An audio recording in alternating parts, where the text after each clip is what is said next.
ಮೈಸೂರಿಂದ ಚೆನ್ನೈಗೆ bullet train ಆದ್ರೆ ಎಷ್ಟು ಬೇಗ ಹೋಗ್ಬೋದು? ಈಗ ಸದ್ಯದಲ್ಲಿ ನಾವು ಮೈಸೂರಿಂದ ಚೆನ್ನೈಗೆ ಹೋಗ್ಬೇಕಂದ್ರೆ ಎಷ್ಟೊತ್ತಾಗುತ್ತೆ? ಬೈ ರೋಡ್ ನೋಡೋದಾದ್ರೆ 9 ಅವರ್ ಆಗುತ್ತೆ, ಟ್ರೈನ್ ನಲ್ಲಿ 10 ಅವರ್ ಆಗುತ್ತೆ. ಆದ್ರೆ ಬುಲೆಟ್ ಟ್ರೈನ್ ಆದ್ರೆ ಸ್ಪೀಡ್ 200 ಕಿಲೋಮೀಟರ್ ನಲ್ಲಿ ಹೋದ್ರೂ 2.5 ಗಂಟೆಯಿಂದ 3 ಗಂಟೆನಲ್ಲಿ ರೀಚ್ ಆಗಬಹುದು.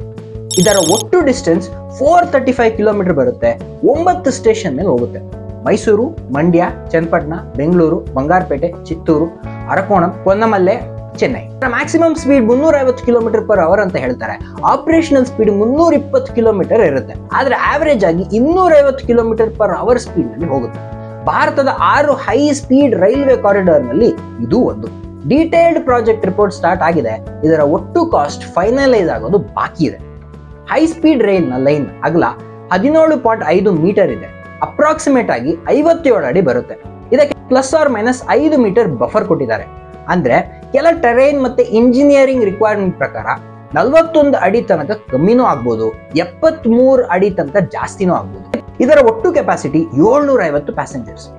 ಹಾಗೆ ಇದು NE7 ಗೆ ಕನೆಕ್ಟ್ ಆಗೋದ್ರಿಂದ ಬೆಂಗಳೂರು ಚೆನ್ನೈ ಇಂಡಸ್ಟ್ರಿಯಲ್ ಕಾರಿಡಾರ್ಗೂ ಬೂಸ್ಟ್ ಸಿಗುತ್ತೆ. ಎಕನಾಮಿಕಲಿ ಈ ರೀಜನ್ಸ್ಗೆ ಸಹಾಯ ಆಗುತ್ತೆ. ಹೊಸದಾಗಿ ಏನಾರ ತಿಳ್ಕೊಂಡ್ರ? So please give me credit, follow, edit.